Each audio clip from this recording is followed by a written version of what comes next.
Welcome to the spirits of Franklin. These spirits aren't frightening ghosts, but friends perhaps in the past. They lived here, worked here, walked down Main Street, went to the post office, to stores, to schools. They went to town hall. One man ran a general store and kept books to loan out before the Hoskin Library was created. Another man was a teacher, founded an academy, ran a store, brought telephone lines to Franklin,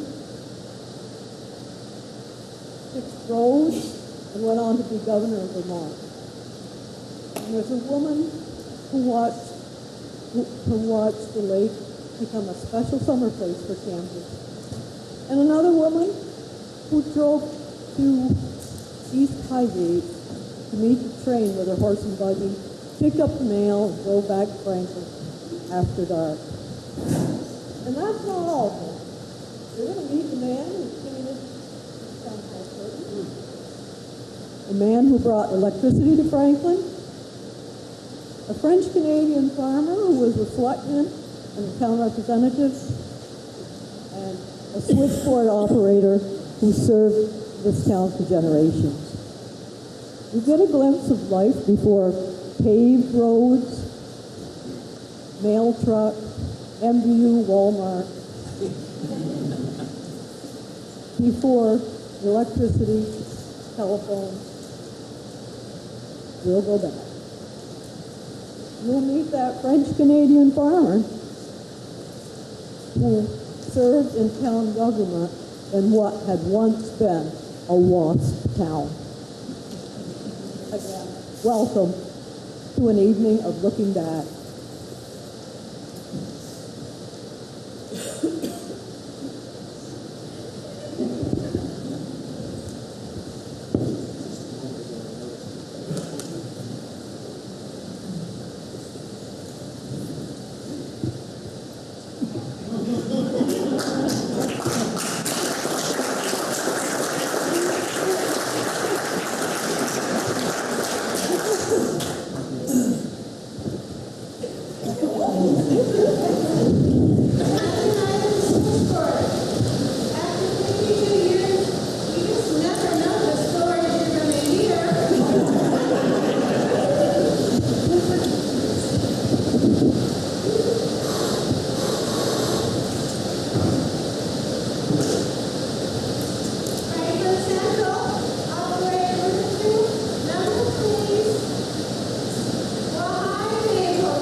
Spirits of Franklin, indeed.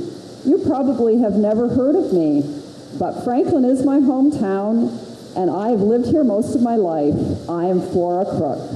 I see one or two older people out there that may have heard of my father, Stanford Crook. He sold sewing machines at the turn of the last century. Actually, he built our house at the end of Main Street. My father died in 1905 and my mother in 1903. And now we are all buried in the Maple Grove Cemetery. Well, I had no other close family, so after my father died, I had to make my own way. Here's my story. Well, here I am, 36 years old, and I need a job. I have these letters from Dixville Notch and Bread Loaf Inn, but they are not hiring now. No jobs there, but I will find work. Hopefully, I can run the mail route for Mr. Tatro. Geez, a letter from probate court. I hope my father's estate can be settled quickly. I just want to know if I can sell both my father's horses and put the money into one good horse that will be able to run the mail route. Or do I have to wait until everything is settled? Oh, I'd like to get this business done. My father did leave 14 notes worth $212 from the sewing machines he sold, but I don't expect to get much of that money. Some people will pay, though.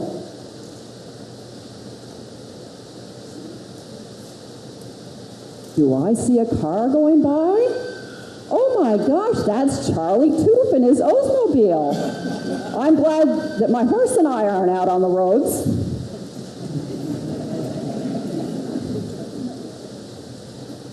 There are a lot of changes in these towns. Someday, some folks are raising money for the new sidewalks.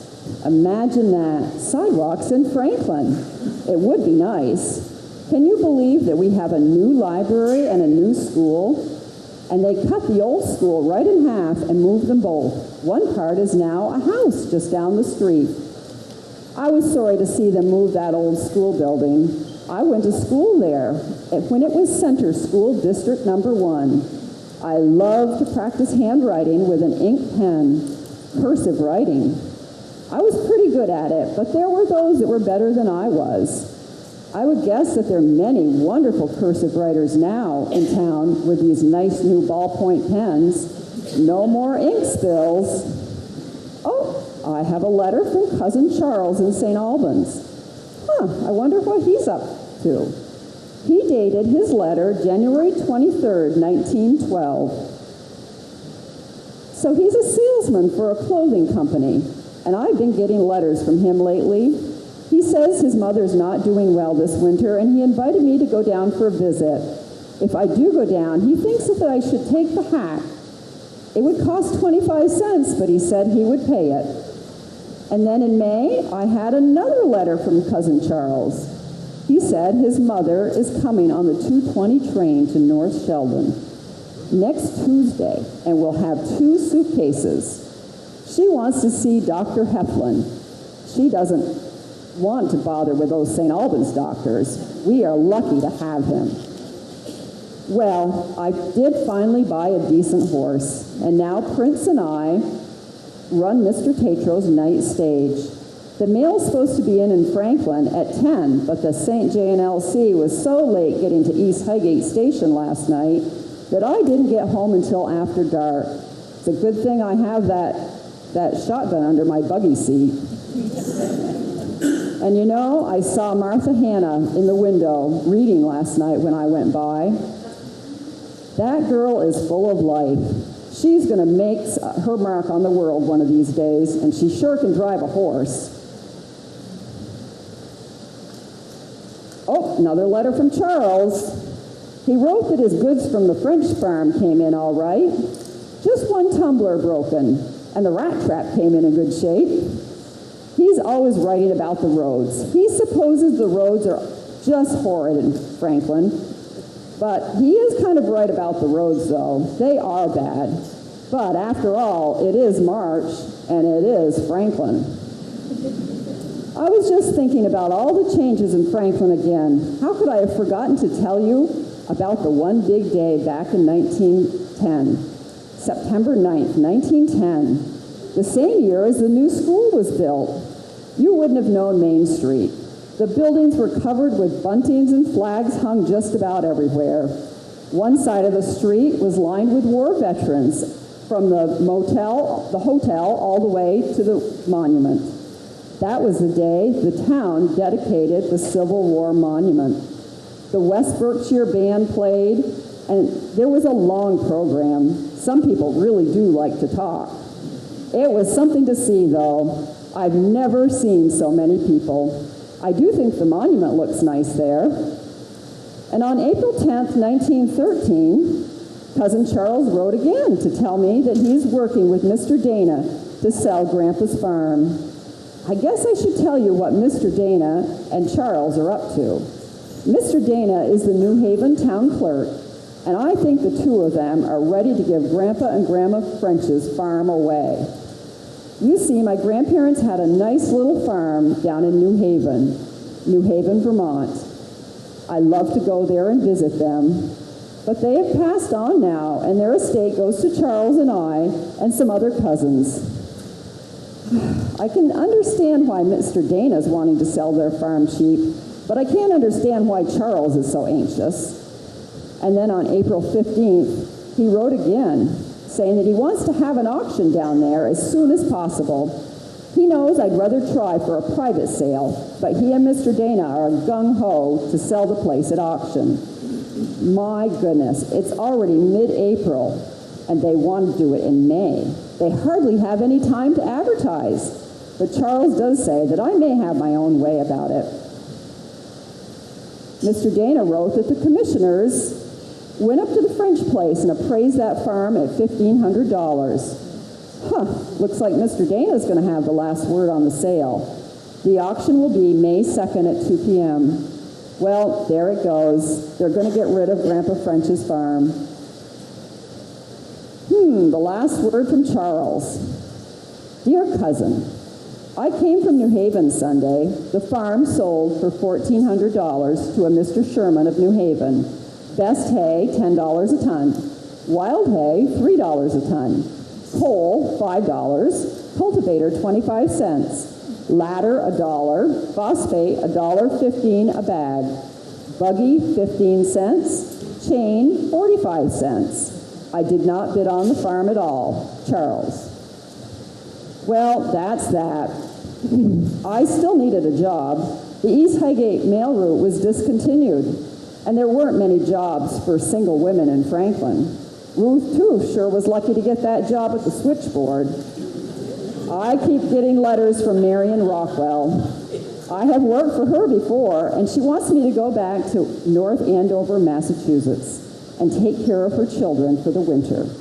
Well, I asked Mrs. Rockwell for a raise to $15 this year, but she refused. She says $15 a week is way outside the limit. She's sorry, but come for her price or don't come at all. Well, truth be told, I don't have much choice, so I'm going back down to Massachusetts. But while I'm there, I might just be looking for another job.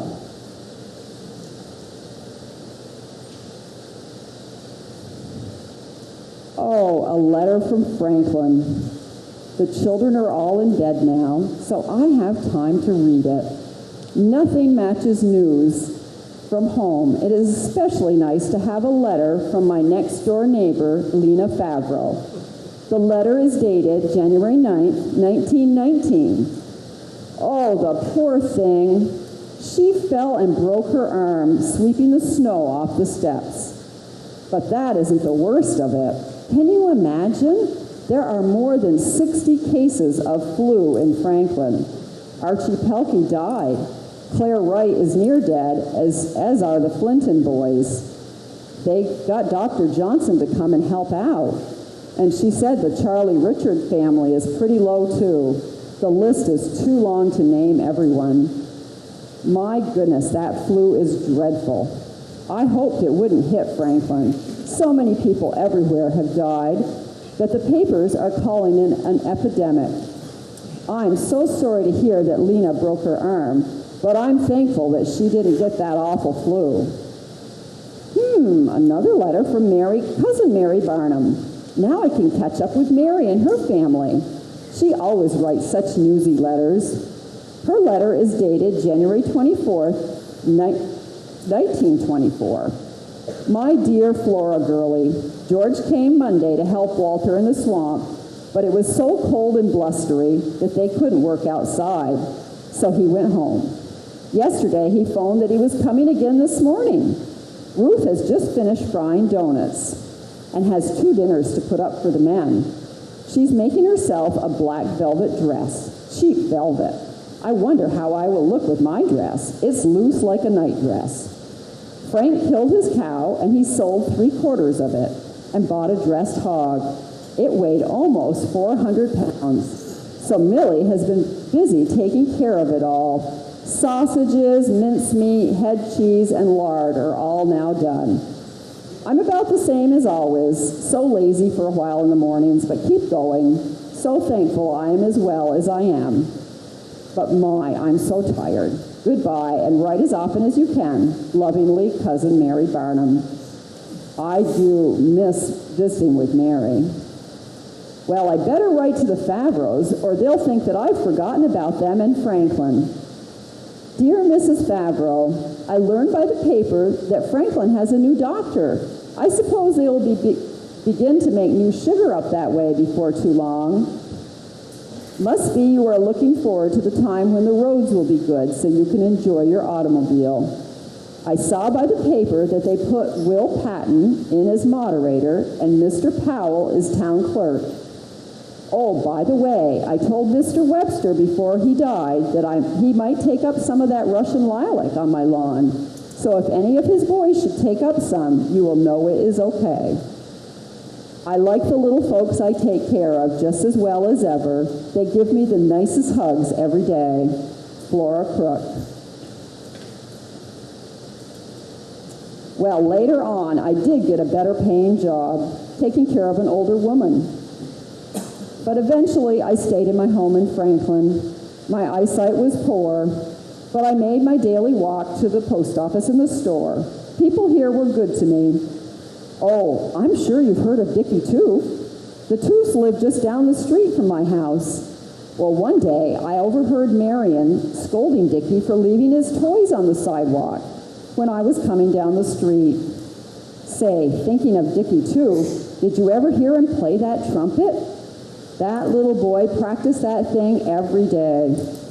Did you know that Main Street has a blacktop surface now? I wonder what Cousin Charles would have to say about that. The town tub is gone too. Well, nobody's driving a horse anymore. In my day, my prince did like to stop there for a drink on his way home. Oh goodness, my mind does wander now and again. What was I telling you? Oh yes, as I was saying, I lived alone to the end of my years, but I would give anything to go back to the time when I used to hitch up Prince and drive to the East Highgate Station to meet the old St. J and LC.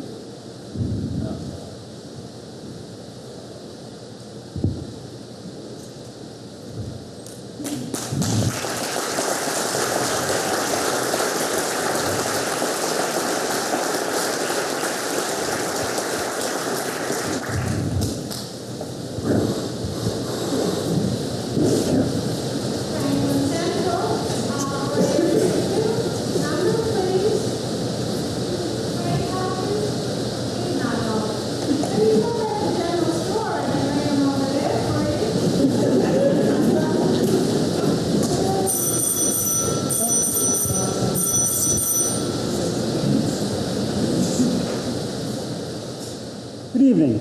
My name is Francis Lambert Hopkins, but everybody calls me Frank. I'm the owner of our general store here in Franklin.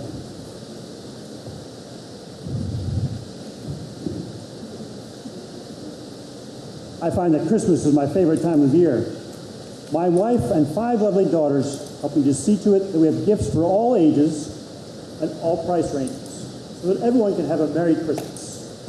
We keep a pile of bushel baskets by the front door so that each family can fill it to the brim. Something for everyone. We even have folks from southern Quebec who come to our store each year to shop for Christmas. When folks arrive by horse and sleigh, we first water and blanket the horses. Then Mrs. Hopkins greets each person warmly, gives them hot coffee with her homemade donuts or cookies. What a happy time for all. And I'll let you in on a little secret. If folks are unable to pay, I'll give them credit. If they fall on hard times and can't repay, I'll just rip up their slip. Well, I've got to get back to work. I'm wishing each of you a very Merry Christmas.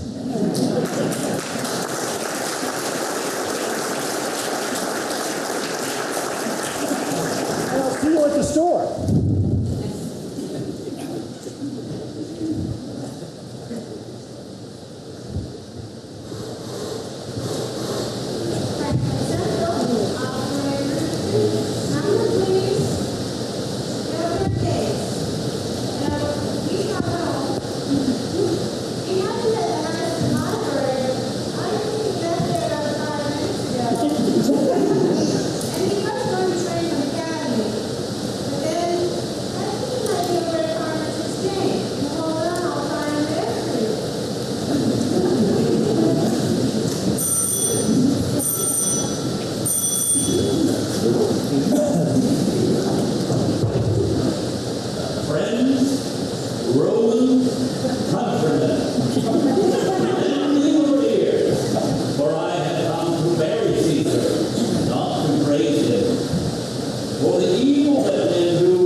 heard in their bones. So let it be with Caesar. The noble Brutus had told you that Caesar was ambitious, but if it was so, it was a grievous fault. Enough of the old hard William Shakespeare. I, my friends, am Charles Winslow Gates. Teacher, businessman, politician, and general doer of deeds need to be done.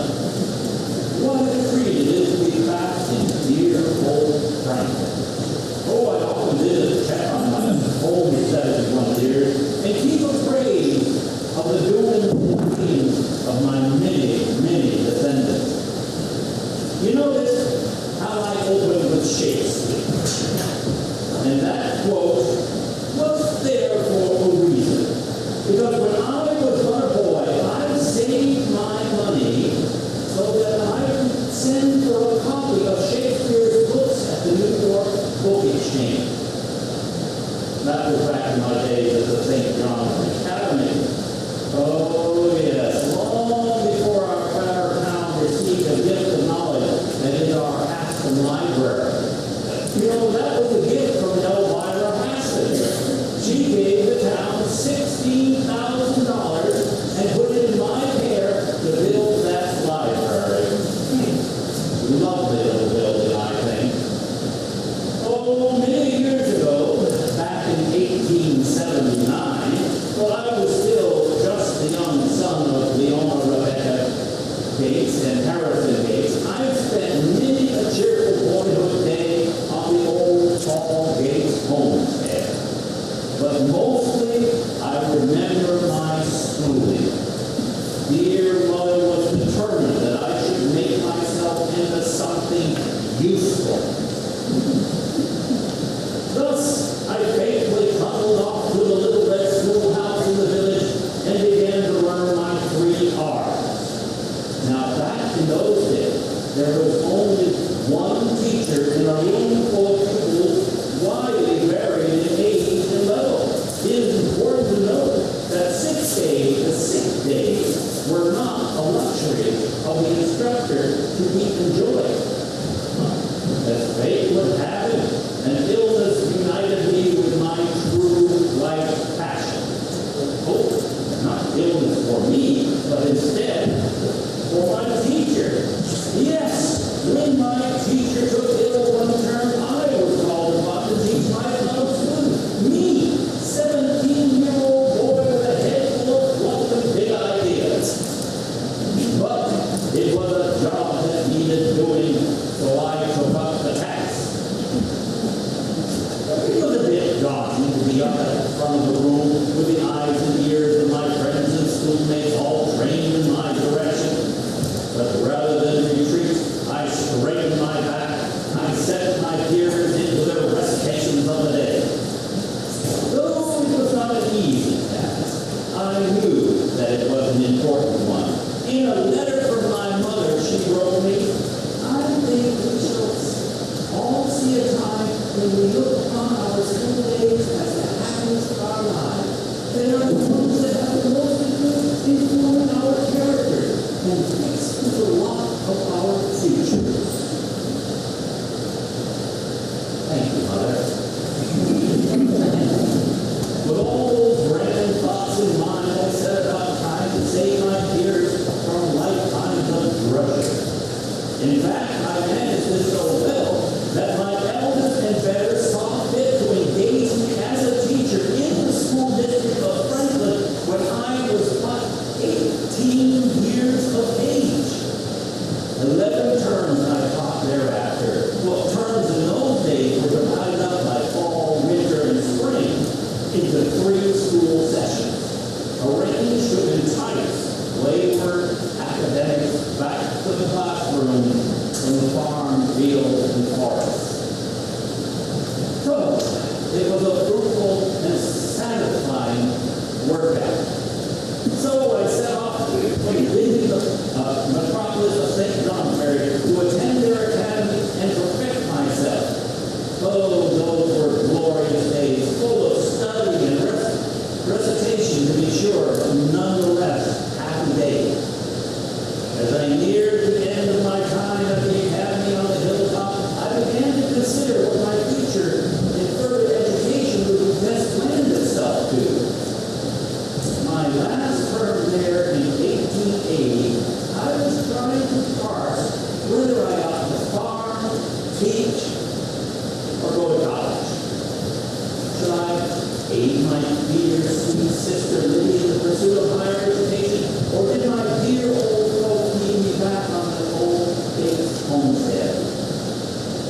Well, all other things being equal, I thought it best to return home to Franklin and find a way to continue spreading my love of learning to the youth of town. So I decided to reinvigorate the old Franklin Academy. I enjoyed 4 years as a principal of that fine institution. Oh, I ran a tight ship where I fully grasped the responsibility of shaping young minds. I made nightly rounds to check on my studious pupils. Many's the time a young man spent agonizing moments shuddering in a young lady's closet.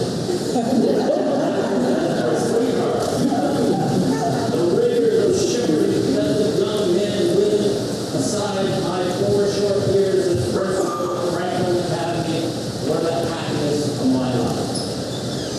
Alas, though I desired to attend college and fully prepare myself for life as a teacher, well, life got in the way. Financial realities dictated that I traded compensation of knowledge for the trials of entrepreneurship, and the Farmers Exchange was born. In 1884, while I was still knee-deep in free art, I purchased at auction the stock of J.W. Horsley's store. From that assortment of sundry of goods, staples, and hardware, the Farmers Exchange was born. Now, the Farmers Exchange was a fine establishment. I said so myself. As the name implies, a farmer could literally exchange, we'll say, a yearling Jersey bull for perhaps 2 barrels of flour. And I didn't even much care for those snotty little black-nosed jerseys. But I think the 2 barrels of flour was a much better end of the deal. In an effort to better those daily needs, I set up a telephone line from the old Farmers Exchange down to the railroad depot East Highgate. There was no sense of sending a horse and wagon down to pick up goods that the train had yet to deliver. Betting against the idea that the local freight train would ever break a habit of tardiness, that seemed to be a very wise business move. The Franklin telephone flourished like the Farmers Exchange, quickly growing to approximately 150 miles and as many subscribers. Well, unlike the Farmers Exchange, the Franklin telephone persists to this day with some of my descendants still at the helm. Though the company has moved beyond party lines and switchboards, it hasn't left behind the gates. As you might suspect, business alone did not captivate me for long. An offer came on from on high. I could unite the people of our community and our state, but not with education, with roads. Yes, roads. You see, my friends, you do not know how good you've got. I know that 120 is pretty funky on the way to Sheldon, but you should have seen it in my day. There were mud holes so deep that they could swallow a horse. In the time that it takes one of you to fly down the highway of Montpelier, a good team and light carriage couldn't make things St. Albans, let alone Burlington. Since I've already tried my hand at improving the byways of our humble municipality in my spare time, I thought it only proper to try my hand at the task laid before me by the Governor General in 1905. I had the necessary contacts from a couple of terms in the legislature, as well as a sizable store of gumption necessary to drag Vermont's antiquated thoroughfare into the 20th century.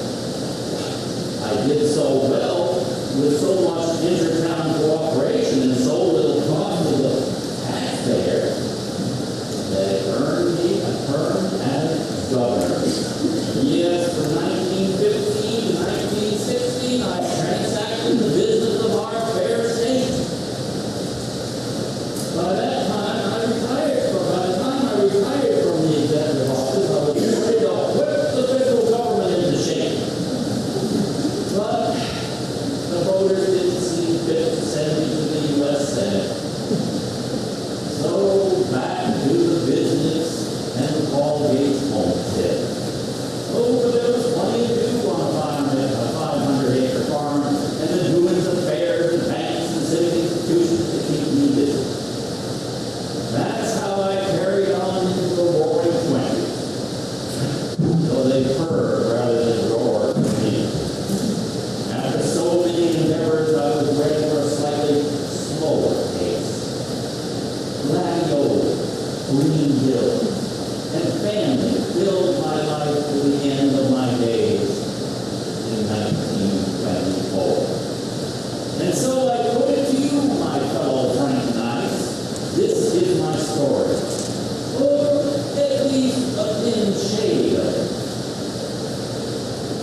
The moral of my story quickly stated thus: service to one's neighbor is the highest calling that any person can ask.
Thank you.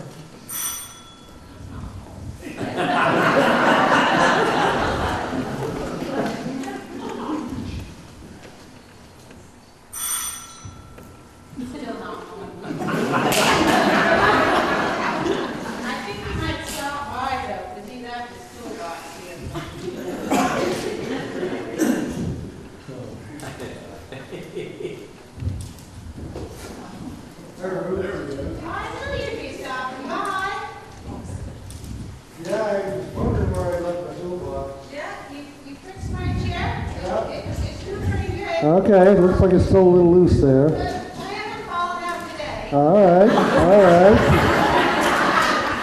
Yeah. Maybe you can give me like a new Band-Aid or something to help my glasses. I suppose I could do that.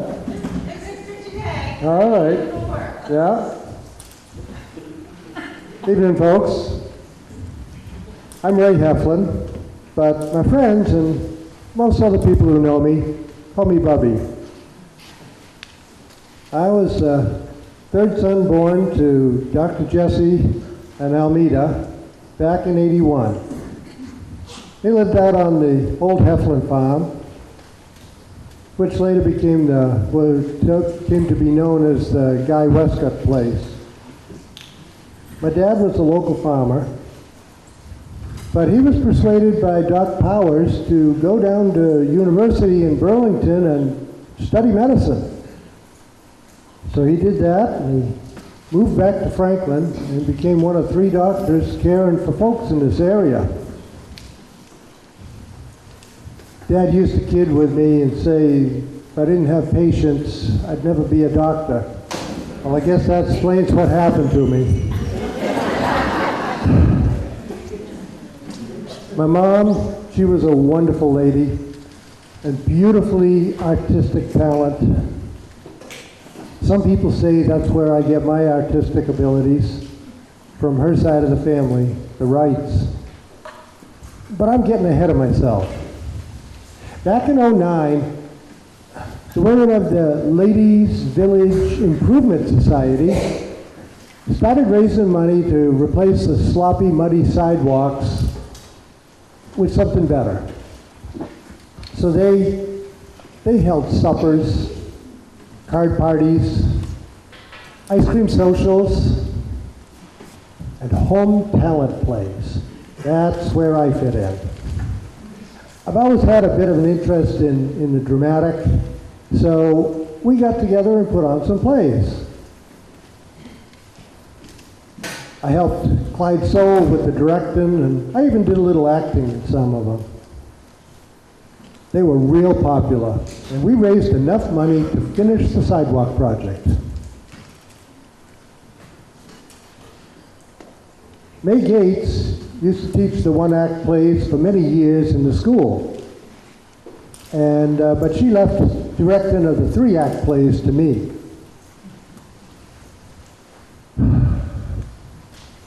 I love this old town hall. Didn't used to have a curtain on the stage, so I set to painting one. It's what they call a grand drape. And it borrows its style from different cultures and different times. Threw in a few twists just to puzzle people. That windmill, who knows where that came from? Got quite a few laughs out of that. Speaking of laughs, I've always liked a good joke. But I've been caught once or twice in my jokes. There was a fellow in town who wasn't very well liked. So some of the boys decided to let his 4 cows out. I was deputy sheriff at the time. They asked me, where were you that night? And I said, I was right there. And the injured citizen said, you bet he was. He's the only one I recognized in the dark. So when the town hall floor started collapsing, we set about to make it right. And while we were at it, we put an extension on the back and this new stage and dressing rooms and so forth. Sometimes I wonder how I find time to do all these things. Start with building fieldstone fireplaces, painting, hanging wallpaper, fixing porches, steps, general remodeling. Keeps a man mighty busy. As a matter of fact, I'm just getting ready to go down to Jamaica to build a new fieldstone fireplace in a camp owned by a friend of mine. Well, we'll see you all later.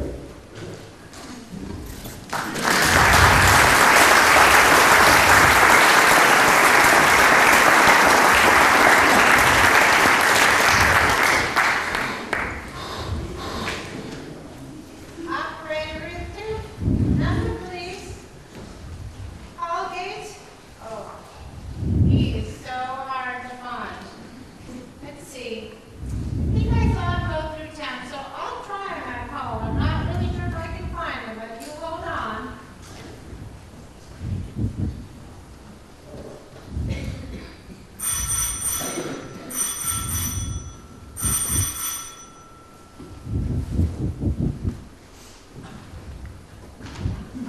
Hello.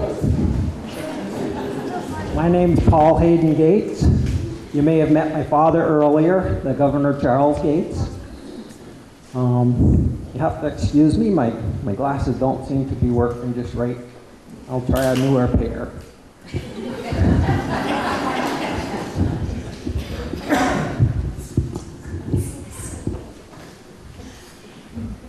Some people knew me by my 10-gallon hat and red tie. Well, my grandson saw fit to wear it out in college years ago as he shared my name. Not a bad way to wear it out. I don't suppose he'll mind if I wear his. I can't quite get that comb over to cover my head anymore. You'll notice I got his tie too. As a child, Emerson Shedd and I built the first wireless transmitters around. We communicated with whomever we could. Once I received a distress call from the USS Lusitania, sinking off the coast of Spain. I couldn't get anyone to believe me.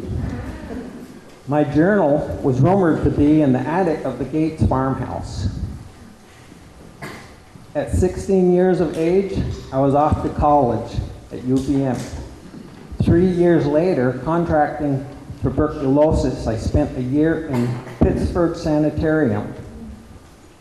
With a professor's help, I was able to study there, finish my classes, and graduated in 1915. I served in the military in some capacity for most of my life, from 1912 to 1956. I served the Haston Library as a trustee of one sort or another for 31 years, and several other public offices, local and state.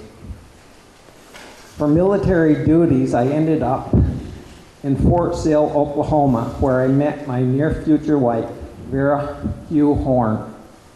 We were married in Lawton, Oklahoma, where it was rumored by one of my children, you may have known her, that I may have had ambitions of oil wildcatting.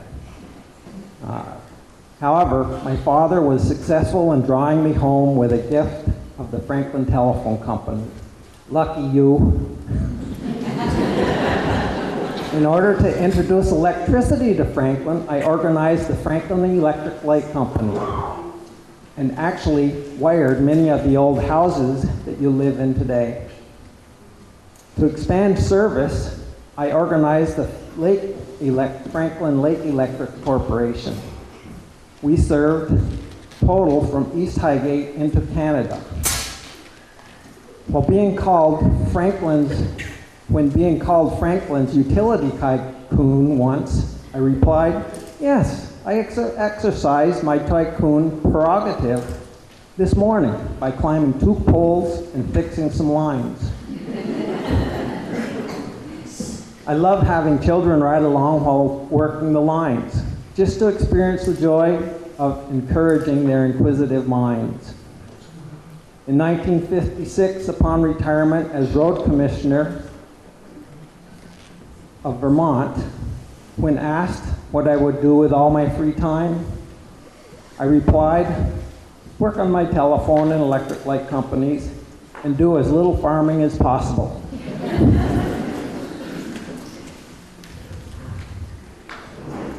Well, I better get changed and go check some meters in Canada.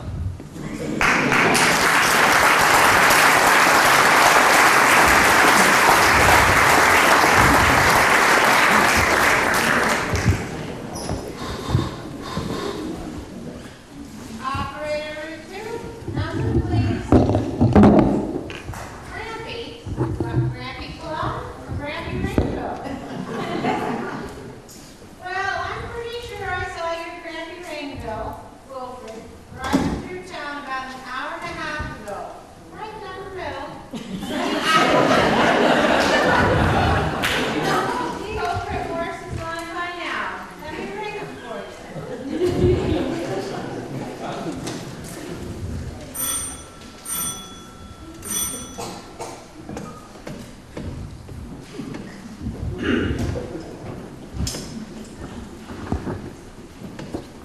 Bonjour. Comment ça va? Parlez-vous français? You don't speak French, do you? My name is Wilfred Rainville, and I was born in '02, August 21st, 1902, in Saint-Sabine, Quebec. I died in February 1999, 96 and a half years old.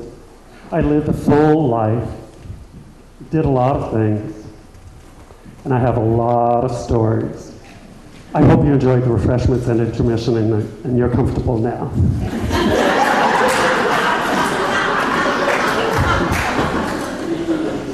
You might have noticed a couple of different things about me. I'm in heaven now. Some people said I wouldn't make it there, but I did. The first thing I did when I got to heaven was I got some teeth. Most of you who knew me remember that I didn't have teeth. I had poor teeth, and I had them pulled, and dentures were too expensive. I like to save my money. So I went through the rest of my life with no teeth, but when I got to heaven, I got some big teeth. I used to be a barrel-chested man. Now, with my new teeth, I'm a lean, mean eating machine.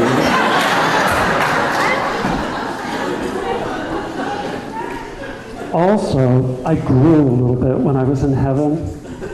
So these are new overalls. I think I might return them when I get back to heaven and get the money back. I was born in Saint-Sabine, Quebec. I was the oldest son. About a year later, my brother Henry was born. When I was about 3 years old, my mother died. A year or so later, my father remarried. And eventually, we had a little sister born. She was born in Saint-Sabine, Quebec also. In 1909, when I was 7 years old, we moved to the US. And we lived in Franklin on the Highgate line, over there, the other side of Alexandria, on the Felton farm. That farm doesn't exist anymore. And in fact, the road has been abandoned now. But that's where we started out when we came to the US. A couple of years later, we moved to Highgate on what's now known as the Rainville Road.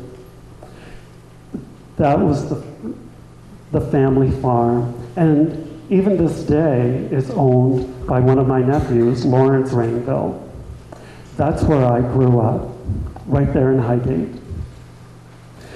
So when we came to the US, and we came to Highgate, Henry and I had to go to school. So because we were close in age, and of course back then, there were one-room schoolhouses, so we sat together in school, and we looked at each other and we said, "Il parle drôle." They talked strange. We didn't know English, but we had to learn quickly. You also may remember that I speak very slowly. In French, I speak fast, but in English, I speak slowly. I drive slowly too, as most of you remember.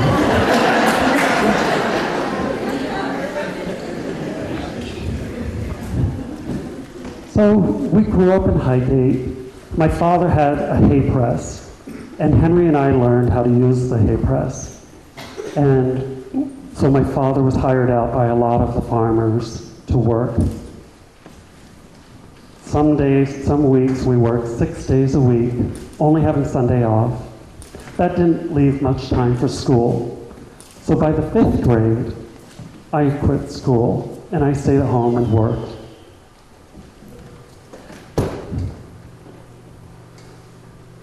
Eventually, I met Alcima Tart, also from Highgate. Now, I wasn't Alcima's first choice. See, Alcima was musical. She liked to play the piano, and eventually she played the church organ for years and years. But she liked music, and she met a man who was musically inclined too.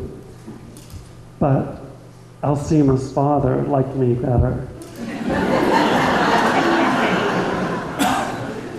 And besides, Alcima's brother had already married the sister of the music man, and he said one from that family was enough.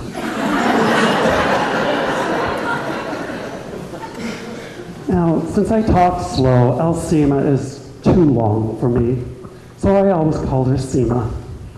Well, in 1926, that's when Calvin Coolidge was president, and Alcima had to make a decision. Alcima had to decide if she was going to stay cool with Coolidge or get warm with Wilfred. So we got married in Highgate, and we started farming. Farming to halves on what is now known as the Ronnie Nichols farm on the Gore Road. A lot of you probably know where that is. It's just up the road from where I grew up. Well, farming to halves isn't very profitable, and I like to make money. So, in 1927, we bought our first farm and we moved to Franklin on the Swamp Road on what's called the Swamp Farm. So we started out down there. 1927 was a very dry year, much like this year was. In the fall, when the rains came, the ground was so hard that the water just ran right off and started flooding. Well, if you've ever been down the Swamp Road, when you get down beyond where the house and the barn is, and you get down on what we call the flats, that year, that was all flooded. And I looked down at a large part of my farm underwater. And I called up my neighbor, Marshall Dunham. He lived up on North Sheldon Road, up where Lucian and Minnick farmed for years, just up above us. And I said, Marshall, does this happen every year? And he assured me that no, this didn't happen every year. And in fact, the flooding was so bad, not just in Franklin, but all around us, that people went down to North Sheldon and watched the bridge wash out.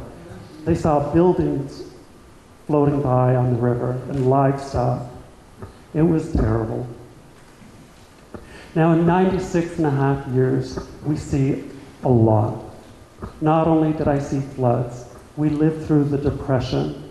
We saw tuberculosis, not just in people, but the herds. People lost their herds to tuberculosis. At one time, they came around and they started testing. And any of the cows that were infected were just driven down the road to slaughter. Many of the farmers had 1 or 2 cows left. I lost a good part of my herd too. So I went around to some of the other farmers and I started buying up their cows. And soon enough, I had a herd started again. And we were in business. Now, when we started down on the Swamp Road, we had Guernseys. And my Seema liked the Guernseys. They were nice, quiet cows, easy to milk. I didn't like the Guernseys. So eventually we replaced them. And Seema continued to milk. Now, in those days, we milked by hand. Well, after a year or so being married, we had our first baby. And after the baby was born, I looked down. We had a little girl. Her name was Rita. And I looked down. She had red hair. Seema doesn't have red hair. And I didn't have red hair. I said, Seema? Has that music man been around here?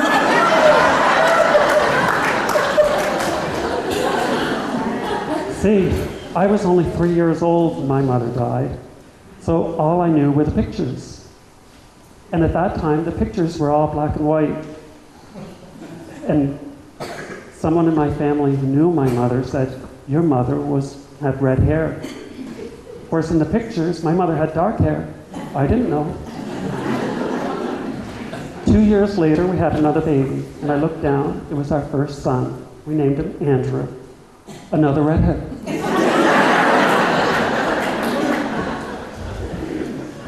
So over the years, our family grew, and Seema continued to work on the farm.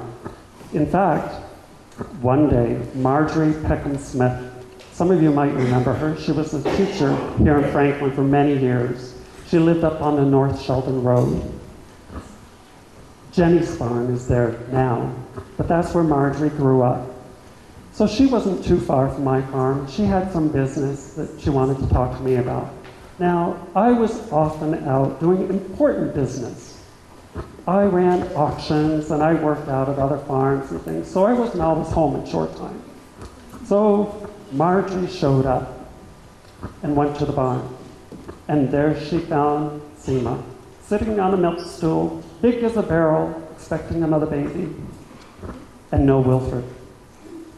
Marjorie wasn't very pleased, and she let me know it.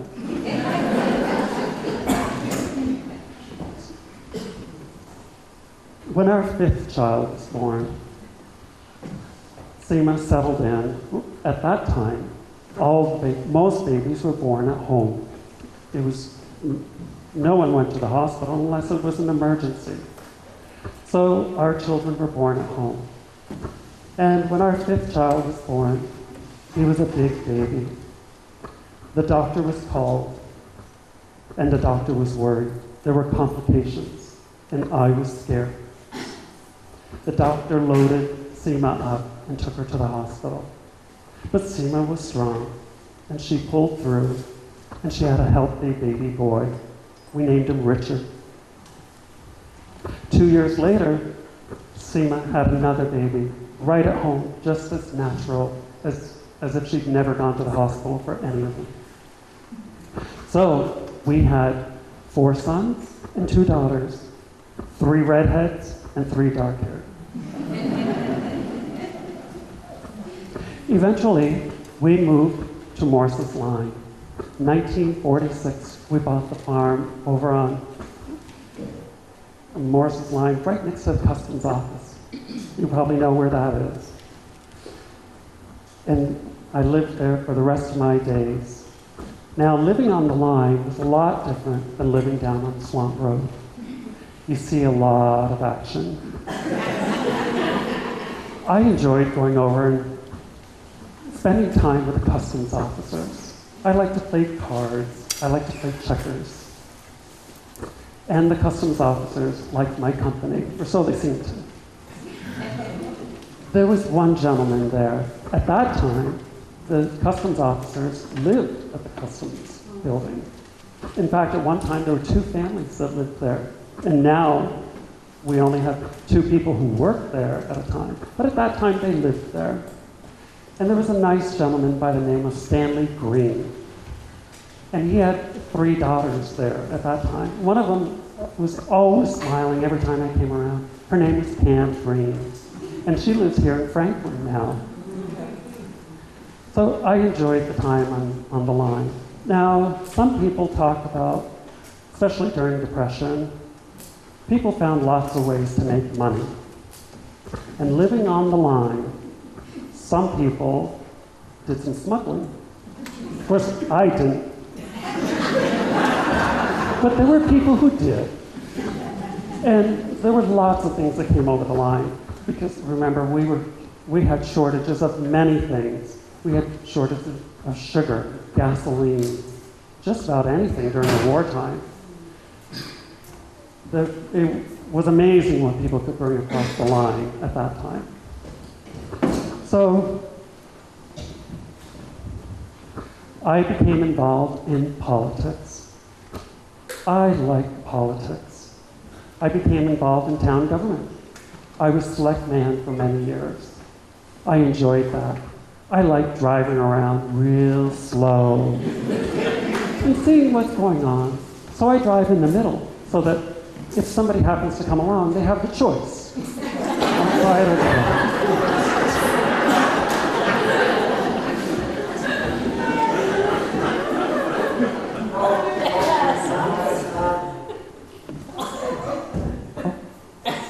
Guess I won't light my pipe.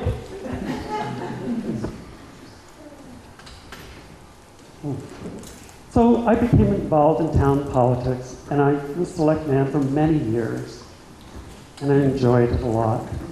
Eventually, I got elected to the legislature, and I went to Montpelier. Imagine me with my 5th grade education going to Montpelier. I liked that. I was also involved in the church. I was an usher at the church. I liked that because I got to count the money too. So, you know, when we had, say in the summertime, when the campers were here and the Canadians came down and stayed at our lake, attendance at church went up, and sometimes it got busy, and holidays like Christmas and Easter. So it would get quite full. I'd walk up the main aisle and I'd look for a spot and I'd tell them to move in. And they'd have to move in. I'd like telling people what to do.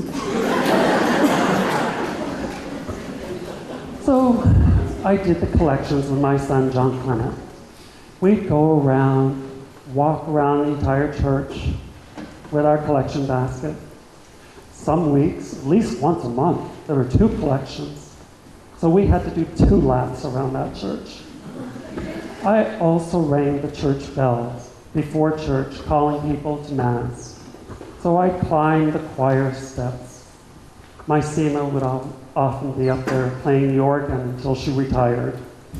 That's when Grandma Red, you all knew Grandma Red, took over as the organist. But before that, Seema was the organist. And I'd climb those choir stairs, and I'd ring that bell. And then after the offertory, I'd have to climb those stairs again and ring the bell again. Now, after all that action, by the time I got home from church, I was tired and needed a nap. Also, before we had the oil furnace, we had a wood stove in church. Now you can imagine how hard it is to keep a building that big heated. So on Saturday night, in order for it to be warm enough, I'd stop by and stoke the fire, start the fire, and then I'd go to a card party or something. And before I went home, I'd go back and stoke the fire again, so it was nice and warm on Sunday morning when we went back. So I was active in the church, and I liked it. Eventually, we spent many, many years on Morse's Line. In 1984, on my 82nd birthday, my family got together, all my sons and my 2 daughters and their husbands and wives, and we had a little get-together for my birthday. And at the end of the evening, the family went home. It was late in the evening, and I went to bed. Seema hadn't been feeling well for months. She hadn't gone to church in several months, and she was comfortable at home. We had caretakers. The evening after my birthday, a couple of hours after, Seema slipped away, and she was gone. So I lived alone on Morse's Line for many years. My family stopped by often to watch over me. Eventually, I couldn't stay home alone, and my children took turns staying with me day and night. Some of those nights were long for them because I like to sleep during the day. So at night, I was quite active, but they were good to me. Now, in 1999, in February of 1999, I died, and I was buried right over here in St. Mary's Cemetery, right next to my Seema. Now, we have a small church in Franklin. Highgate's church is much bigger. So they had my funeral in Highgate. And on the way back, the customs officers asked that the hearse take a spin by the customs office. I thought that was a nice ride for my last ride to Franklin. When we got to Franklin, the bells were ringing, just like when I rang the bells every Sunday. I thought that was nice. One thing I didn't mention was that not only was I an auctioneer, I loved going to auctions.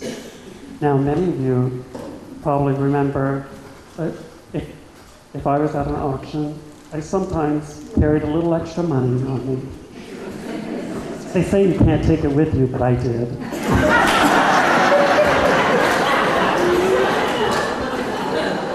Oftentimes, at an auction, someone would come up to me and they'd have a cow that they want to buy, or a piece of machinery, or something. And they'd come up and they'd ask me for a loan. So I'd loan them the money. I knew who could pay it back. And sometimes the people didn't want to bid for themselves, so they'd ask me to bid for them. So I did. And that was quite profitable.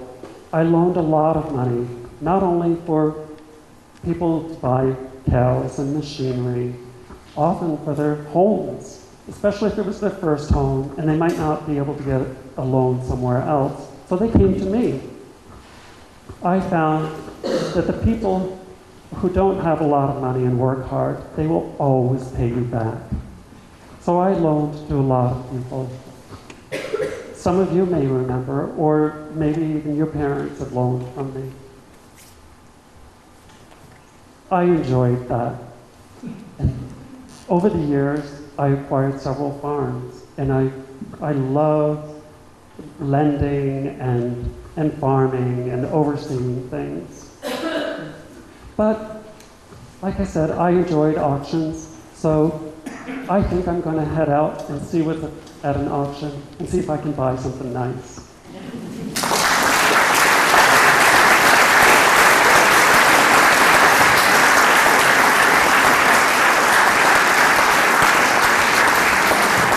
Ooh, look at this.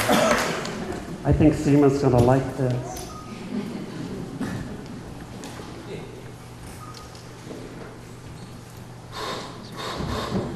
Franklin Central, operator room 2. Number, please. Good evening, Lucille Zandel. How are you? That cake was delicious. Thank you so much. Yes, Dorothea makes the best cakes. Let me ring her for you. Hold on.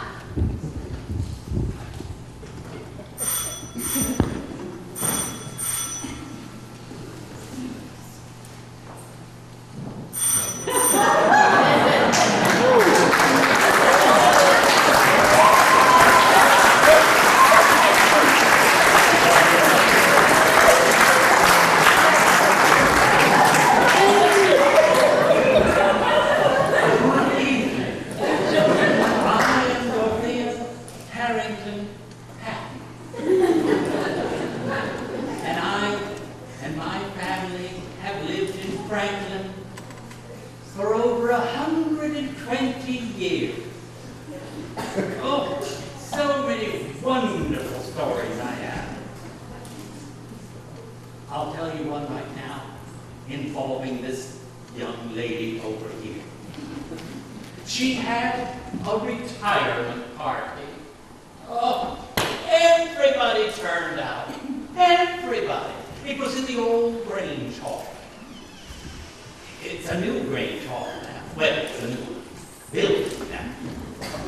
So, they wanted to thank sweet, dear Ruth too. And what did the town give you, my dear? Well, I got a wonderful TV. And Was it colored?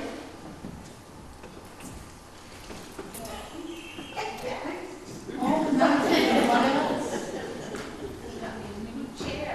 A new chair. Yes, my help with my head. Oh, that was wonderful. You know, that Nathaniel Warman made the most wonderful joke that evening. He said, I don't know how Franklin is going to be able to get along without Toothless. They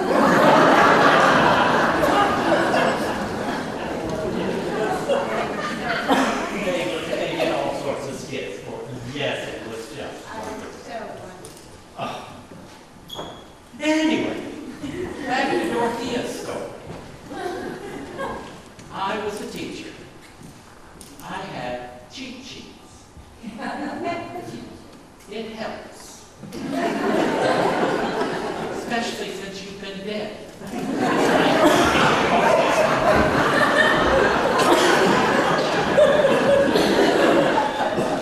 My grandfather, Philip Patton, was born in 1816 in the county Gavin, Ireland, and immigrated to Canada at the age of 17. He migrated to Franklin and went to the Samuel Hubbard farm looking for work. Well, you'll never guess what happened. He met my grandmother there, Mary Harrington. Now, Mary Harrington was a bound girl. No, they didn't tie her up. A bound girl given to a family who paid for her passage America, and she had to work for that family until the debt was paid off. Well, my grandfather fell in love with Mary Harrington. Yes, and they got married. Well, it must have been a happy marriage. They had 9 children. One of those was their son, William, who was my father. Now, my father met a lady named Harriet Foley. Yes, and they had 2 daughters. Albertine was the first, and she was born in 1882. Now, I don't know what was happening in that family, but I didn't come along until 1897. That was 15 years. But unfortunately, my mother didn't like farming. So she took Albertine and off they went.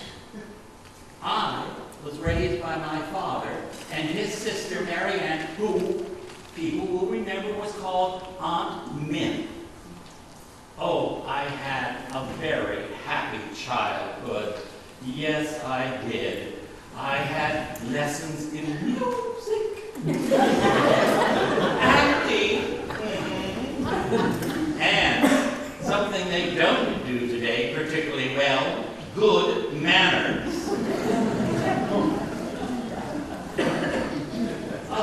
I went to the Franklin High School, but I was graduated from the Brigham Academy, which in those days was a very prestigious school. Now, when I was 15, my dad hitched up the horses and the carriage, and we went off to St. Albans. Now, the reason we went to St. Albans was that President Theodore Roosevelt was campaigning there. Yes. See, what had happened in 1912 was that Theodore, who had been president, served 2 terms, wanted to be president again. But the Republican Party selected William Howard Taft. Well, Theodore Roosevelt wasn't about to be undone, so he ran on what was called the progressive ticket. Well, you can guess what happened. The 2 men split the Republican vote, and Woodrow Wilson, that Democrat, became president. But to be absolutely truthful, at 15, I really wasn't that interested in politics. I was more interested in the red sweater I saw in the store window in St. Albans. But later on, I became interested in politics, and I must say, I do believe that you should vote for the best office holder. Yes. Anyway, my dad was an indifferent farmer, and to add to the family income, he began to build little scows, they're little wooden boats, and he would rent them out for 25 cents a day for fishing. Well,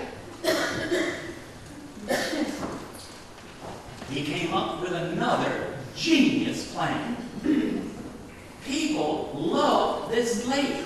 Well, you know, first it was called Franklin Pond, and then someone decided to call it Silver Lake, and finally that war hero, Carmine March, it was voted that it would become Lake Carmine.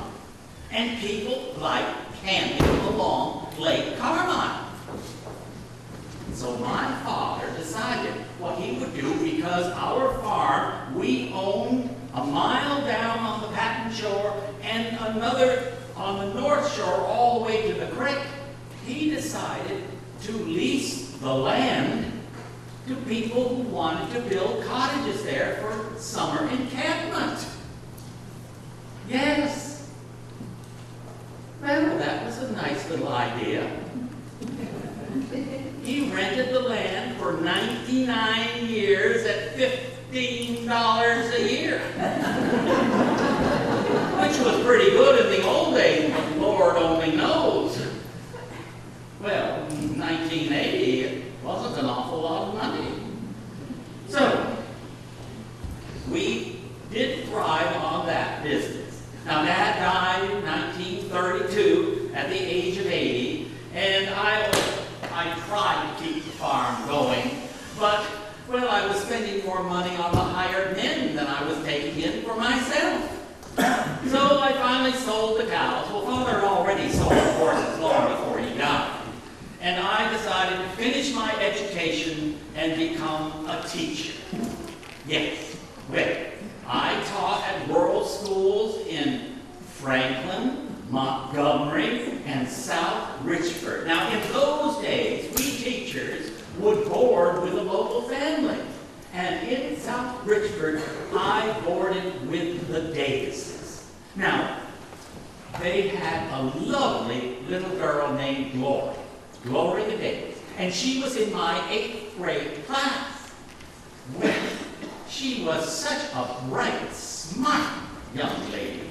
And later, she went on, after I left South Richford and she grew up, she married a Mr. Robert Hopen, and they had 2 daughters.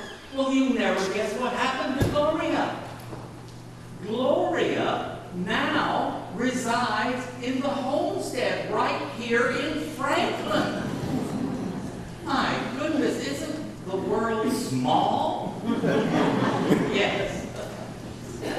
But the thing I remember most about the Davises was that Gloria's mother made the most delicious soft ginger cookies. And after a hard day in the classroom, I would come back to the Davises and we would sit by the wood stove, and with a lovely cup of tea and those delicious cookies, we would all relax. Nothing like good tea.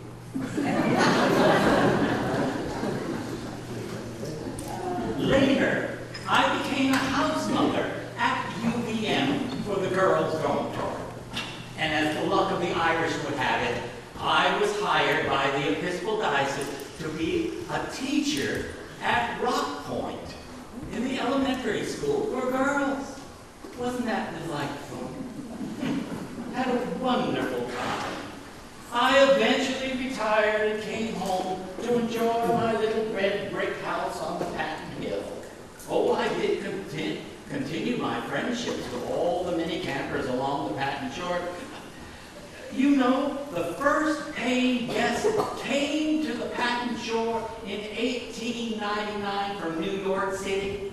Oh, we took them into the farmhouse, as well as those many having their cottages there. Now, here's a cute, funny little story. There was a group. I can find my cheat sheet here. The Knights of the Patton. And they built a lodge on the Patton Shore, and they invited me to a clam bake. Oh, so sweet of them. Well, I yelled all night long with stomach cramps. And I've never eaten a clam since.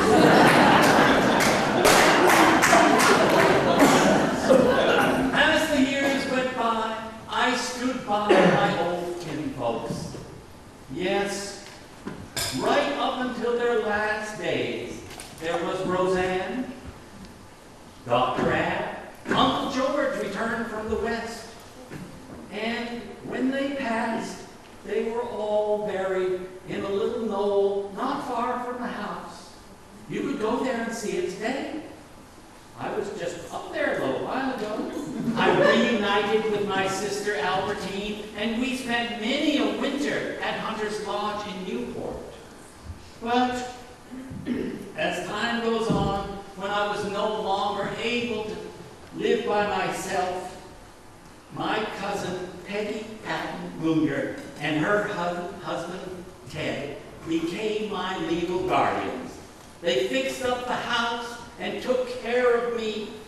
And when I died, July 3rd, 1984, they had the wake. Well, you know we Irish have wakes. They had the wake at my little red brick farmhouse. They put the coffin in the very room where I was born. And a really sweet thing happened. Now,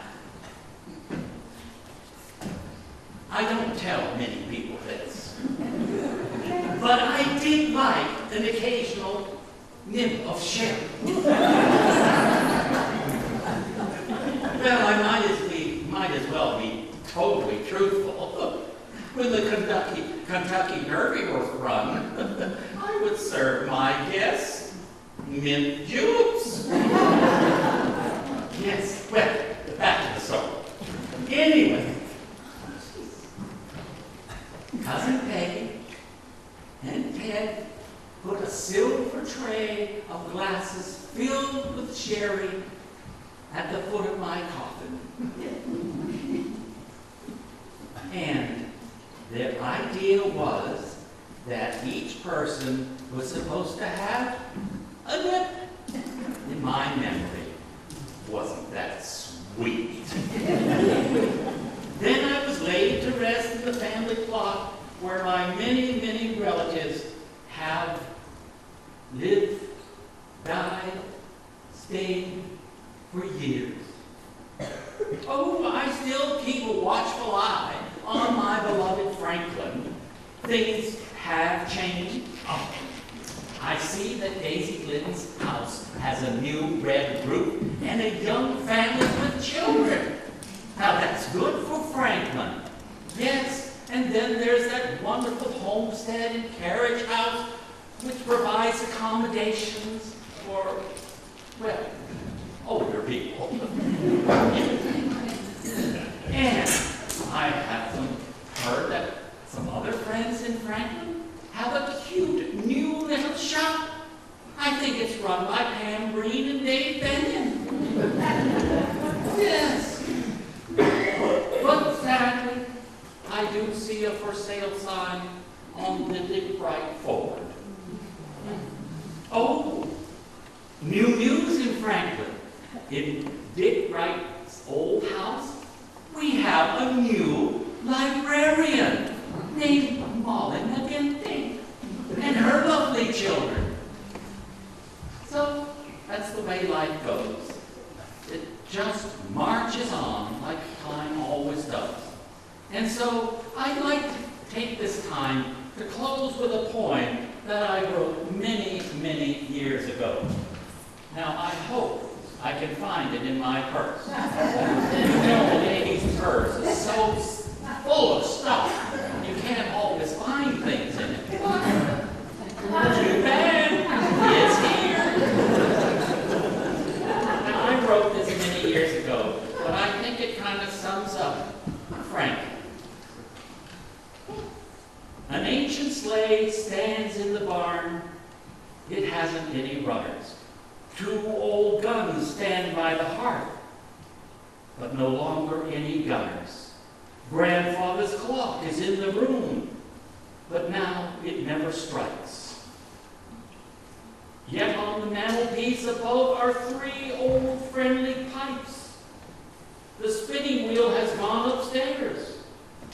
No one knows how to spin. There's a pile of yellow corn outside, but not a single bin. The orchard has a crop this fall. The keg's down in the cellar still. But there's no one here to drink the cider. And there isn't any mill. A saddle hangs on a hook, a bridle right in place, a blanket and some other togs. And not a horse to race.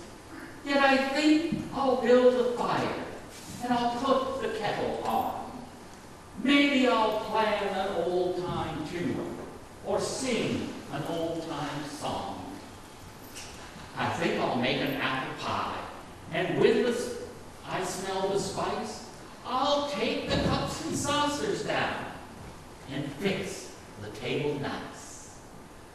For when the room is cheery, if I'm almost sure you'll see some friends will wander in by 4, and they'll be guests for tea. I want to thank you for listening to all of us old spirits and hope you have a better understanding of this marvelous, beautiful little town called Franklin and some of the folks who came before you. So, thank you for coming, and good night.